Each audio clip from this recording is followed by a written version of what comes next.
Welcome. Today, we're diving into the world of participles, those versatile verb forms that add detail and depth to our sentences.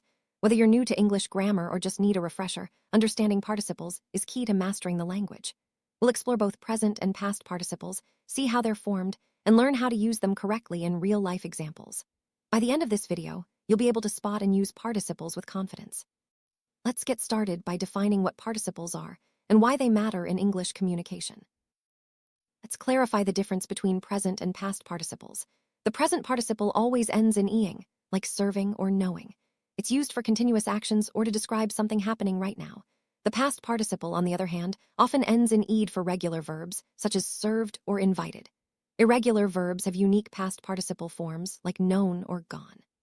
Understanding these forms is essential, as they're used in perfect tenses, passive voice, and as adjectives. Next, we'll see how these participles function in real sentences. Regular verbs make past participles easy. Just add ed to the base verb. For example, serve becomes served, and invite becomes invited. These forms are usually the same as the simple past tense, making them straightforward to remember. Regular past participles are used in passive sentences and perfect tenses. For instance, most of the people invited to the party were neighbors. Here, invited describes the people. Next, let's look at irregular verbs, which are a bit trickier. Regular verbs don't follow the ed rule.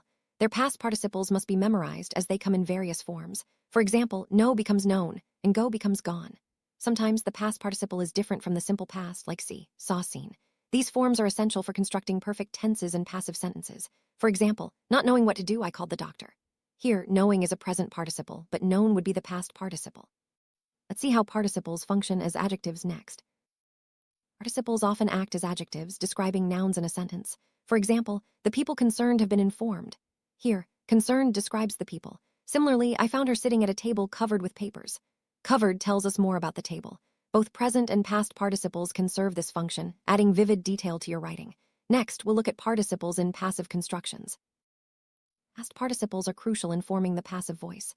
For example, the professor is admired by his students. Here, admired is a past participle showing the action done to the professor. Passive voice is used when the focus is on the action or the receiver, not the doer. Another example, most of the people invited to the party were neighbors.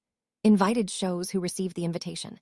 Let's move on to how participles express feelings and reactions. Participles can describe feelings or reactions. For instance, I was annoyed by the way she spoke to me. Annoyed is a past participle describing the speaker's feeling. On the other hand, her performance was really amusing. Amusing is a present participle describing the effect her performance had. Remember, use the present participle for the thing causing the feeling and the past participle for the person experiencing it. Let's see more examples to clarify this. Let's look at a few more examples to reinforce what we've learned. I was very amused by her performance. Here, amused describes the person's reaction. Her performance was really amusing.